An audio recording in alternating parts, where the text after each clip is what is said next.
자, 그러면 이 분리 기준을 쓰는 데 있어서 아까 전에 제일 중요한 게 순수도라는 걸 우리가 계산을 해서 쓴다 그랬어요. 그럼 도대체 순수도라는 게 어떤 개념이냐? 한번 보도록 하겠습니다. 제일 먼저 케이드라는 방법이 있는데 케이드에서는 이게 카이스퀘어를 쓰는 겁니다. 그래서 분할표를 이용해서 쓰는데 옆에 보시면 밑에 보시면 이런 식에 의해서 만들어져요. 그죠? 근데 식을 보면 잘 모르겠죠? 어떻게 되느냐? 한번 예를 들어 보겠습니다. 자, 홈쇼핑에서 충성 고객과 이탈 고객을 우리가 알고 있어요. 한 100명을 가지고 우리가 나눠봤습니다. 그래서 그 중에 50명은 충성 고객이고요. 50명은 탈퇴 고객. 보통 우리가 1000이라고 그러는데 탈퇴 고객이라고 있습니다. 자, 그럴 때 충성 고객과 탈퇴 고객으로 구분하는 데 있어서 결혼 유무하고 또는 성별하고 결혼 유무하고 도대체 우리가 어떤 기준을 가지고 충성 고객인지 탈퇴 고객인지를 우리가 알 수 있는지 한번 찾아보겠습니다. 자, 그랬을 때 제일 먼저 성별을 가지고 먼저 구분할 수가 있겠죠? 즉 50명인데 이 중에 성별을 나눠봤더니 왼쪽에 보시면 남자가 충성 고객이 40명이고요. 탈퇴 고객이 10명. 여자는 충성 고객이 20명, 탈퇴 고객이 30명이에요. 자, 이렇게 처음에 구분이 됐어요. 성별을 제일 먼저 넣어봤더니. 자, 두 번째. 그래? 이번에는 결혼을 가지고 한번 넣어볼까, 처음에? 결혼을 가지고 넣어봤더니 기혼은 20대 30, 미혼은 25대 20. 이렇게 구분이 돼요. 자, 그러면 눈으로 딱 봅시다. 성별로 구분한 게 더 잘 구분됐어요? 아니면 결혼 유무를 가지고 구분한 게 더 잘 구분됐어요? 잘 구분됐다, 안 구분됐다라는 건 뭐냐면 정확하게 스플릿이 특징을 딱딱 나눠주는지를 보는 겁니다. 얘가 보면은 성별로 봤을 때 남자일 경우는 거의 대부분이 충성 고객인지를 우리가 확실하게 알죠. 즉, 딱 왔을 때 남자 고객이다, 그럼 충성 고객이 될 확률이 거의 80% 이상 되네. 우리가 대번에 알 수 있죠. 그죠? 우리가 눈으로 보면 알 수 있잖아. 그러면 이거를 가지고 어떻게 수치를 이용을 해서 그러면 수치를 가지고 우리가 분석을 해봐야 되잖아요. 그럴 때 쓰는 게 이런 방법입니다. 여기 보시는 것처럼 우리가 충성 고객이냐, 탈퇴 고객이냐를 가지고 우리가 한번 보도록 하겠습니다. 충성 고객인지 탈퇴 고객인지를 가지고 남자와 여자의 빈도를 봤더니 이렇게 나왔어요. 그 다음에 결혼 유무를 가지고 봤더니 결혼 유무도 이렇게 나왔어요. 그래서 실제로 이거를 가지고 우리가 보는 방법이 있는데 카이스퀘어 같은 경우는 실제로 50대 50이면은 이렇게 나눠져야 된다는 겁니다. 30대 20으로 나눠져야 되는데 실제로는 40대 10으로 나눠졌죠. 그러니까 더 정확하게 더 스플릿이 확실하게 일어났다는 겁니다. 이 점수를 가지고 계산하는 방법이 있어요. 여기 보면은 앞에 목표치분의 실제 데이터량입니다. 이게 목표치분의 실제 데이터량분의 전체를 보는 거예요. 그래서 이렇게 쭉 계산해 보면은 성별로 구분했을 때 20.8이라는 카이스퀘어 값이 나옵니다. 그런데 결혼이라는 걸 이용을 해서 쭉 분석을 해봤더니 1.01이라는 숫자가 나와요. 즉 카이스퀘어 값이 더 크면 클수록 더 이게 스플릿이 잘 된다는 의미입니다. 얘가. 자, 그러면 이 점수를 보고 그러면 첫 번째 기준을 뭘로 삼으면 돼요? 첫 번째 기준은 결혼이 아니고 성별로 먼저 구분을 해놓고 그 다음에 이제 결혼이라는 걸 이용해서 또 나눠보겠죠. 아마 제 생각에는 성별로 나누고 그 다음에 남자는 거의 80% 정확도가 나오니까 여기선 스톱하고 여자는 잘 나눠지지 않으니까 여자를 가지고 또 결혼 유무를 가지고 나눠보면은 이제 어떤 룰이 나오지 않을까 생각이 들어요. 그죠? 이런 식으로 우리가 구분하는 겁니다.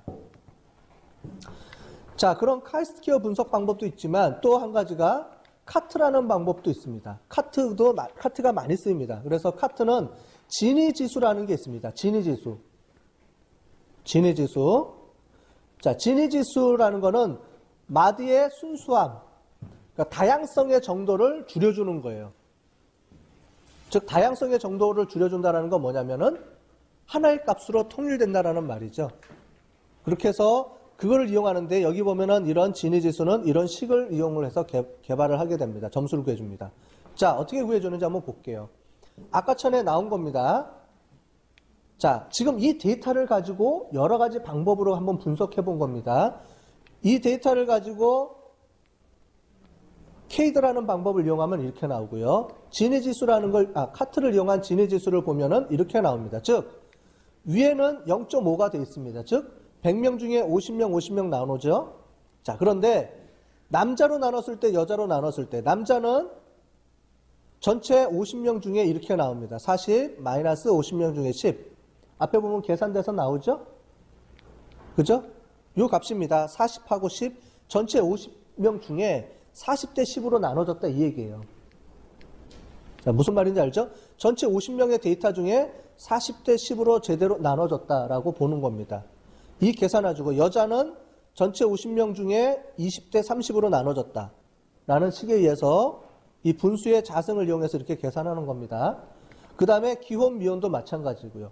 이 두 개를 살펴보면 남자하고 여자로 구분했을 때 값은 전체 중에 상위 0.5가 돼 있는데 첫 번째 기준에서 성별로 나눴을 때는 0.5에서 0.1로 확 줄어들죠.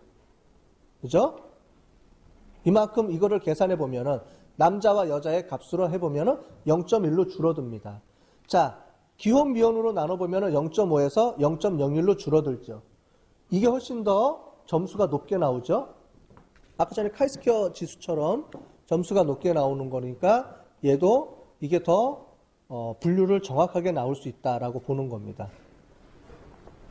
뭐냐면 0.5에서 마이너스니까 감소량이에요. 감소량. 즉 뭐냐면 이 두 개는 기존의 상위에서 즉 뭐냐면 얘를 0.5라는 기준은 뭐냐면 0.5는 중간이죠. 0.5라는 거는 얘를 구분하지 못하고 있다라는 거예요. 그랬을 때 0.5에서 남자 여자로 구분했을 때 이 차이의 갭이 얼마나가 되냐면은 10만큼의 감소량이 나오는 겁니다. 얘는 0.5에서 0.01만큼의 감소가 됐다는 거예요. 순수도가 그만큼. 이해되셨나요? 전체에서 줄어드는 양입니다. 그죠? 줄어드는 양이니까 이게 훨씬 더 많이 불순도를 줄여줬다라는 얘기죠. 그죠? 여기서의 변화량을 보는 겁니다. 여기서 0.5는 뭐냐면 상위 값입니다. 원래 구분 안 했을 때는 50명 그 데이터 안에 총 100명 중에 50명 들어 있었는데 성별로 나눠봤더니 50대 50에서 10%만큼 확실하게 줄어들었다는 거죠. 얘는 거의 안 줄어들었죠. 보시면 0.48하고 0.50이니까 거의 줄어들지를 않았다는 거예요. 그죠? 얘는 확실하게 10% 확 줄어들었죠. 그러니까 얘가 훨씬 더 정확하게 구분을 해줬다는 말이죠. 그 다음에 C5.0이라는 게 있습니다. 퀼란이라는 사람이 개발한 이 알고리즘인데 이 알고리즘도 엔트로피라는 개념을 이용해서 만들어줍니다. 이 엔트로피라는 건 이제 불순도라는 걸 이용을 해서 만드는데 여기 보시면 이런 식의 로그 값이라는 걸 이용을 해서 해주게 돼요. 그래서 로그 값을 보시면 이렇게 계산이 됩니다. 앞에 진위 지수하고 좀 비슷한데 로그라는 걸 이용을 해서 막 계산을 하죠. 그죠? 머리 아프죠? 여기도 보면 마찬가지입니다. 그죠? 진위 지수랑 값이 비슷하게 나오죠, 거의? 네. 여기서도 보면은 엔트로피가 성별이 훨씬 더 높게 나오니까 엔트로피라는 건 이제 불순물이 이제 불순도가 이제 떨어지는 그 값을 나옵니다. 훨씬 더 높으니까 얘가 더 정확하게 구분할 수 있다라고 보시면 될 것 같아요. 자, 이런 식에 의해서 이런 여기 보시는 것처럼 K드라는 값은 카이스퀘어량을 이용을 하고 그 다음에 카트는 진위지수 그 다음에 C5.0은 엔트로피라는 이러한 불순도, 정확도, 순수도란을 측정하는 어떤 값을 가지고 어떤 우리가 기준이 들어오면 이 중에 뭐가 중요한 기준인지를 밝혀내는 겁니다. 저런 기준에 의해서 어떻게 나오나요? 트리가 만들어지기 시작하는 거죠.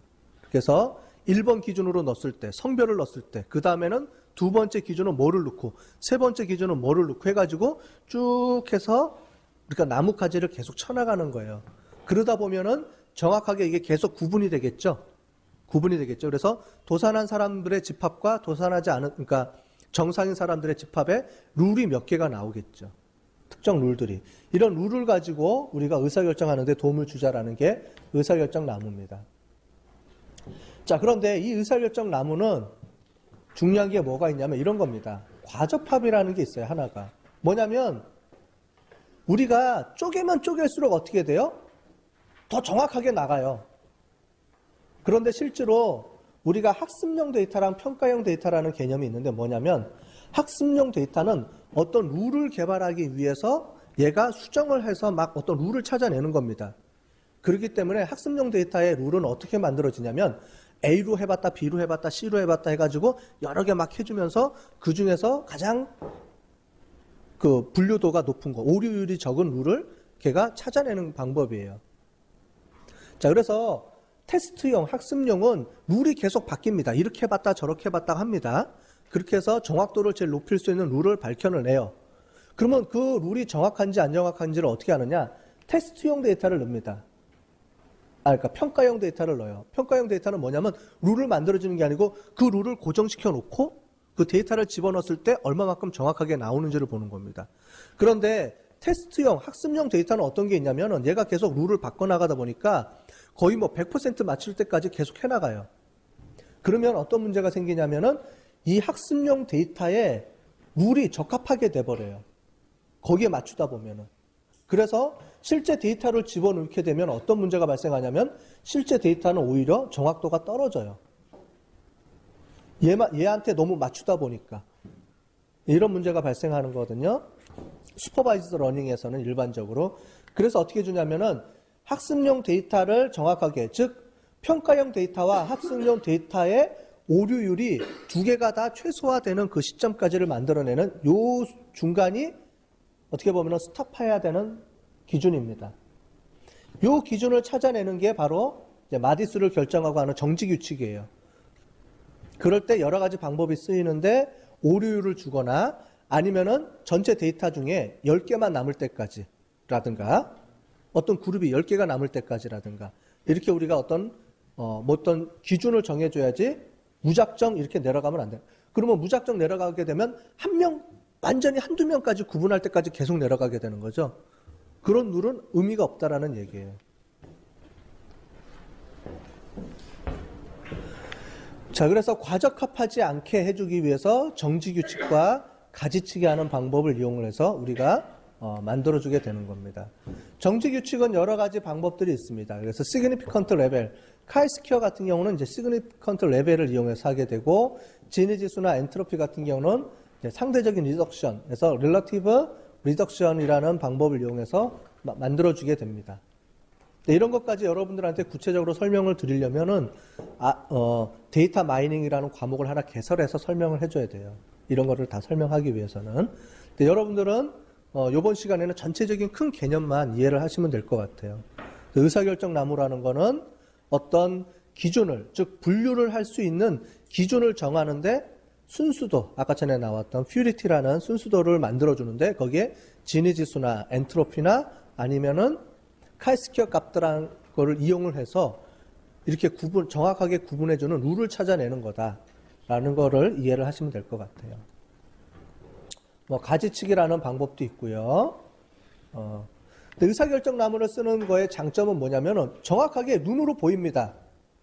너 왜 성별로 먼저 나눴어? 성별로 나눴더니 남자 여자로 구분했을 때 남자로 나눴더니 남자가 아까 전에 봤더니 80% 이상 정확하게 구분이 돼. 그래서 나는 성별을 먼저 썼어.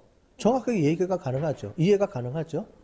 그렇기 때문에 의사결정 나무는 어떤 그런 룰을, 그러니까 if 뭐일 때는 뭐일 때는 그렇지 않을 때는 정확하게 눈으로 룰들이 정확하게 눈에 보여요. 그래서 그런 장점 때문에 많이 씁니다. 근데 단점은 이제 소요 시간도 많이 들고 이제 설명 변수가 증가할 때 많아지면 많아질수록 한계점이 나오게 되는 거죠. 이런 장점과 단점이 있다라고 보시면 될 것 같고요. 그래서 의사결정 나무는 어떤 룰을 만들어내는데 많이 쓰이는 분석 기법입니다. 그래서 의외로 많이 써요, 이런 의사결정 나무가.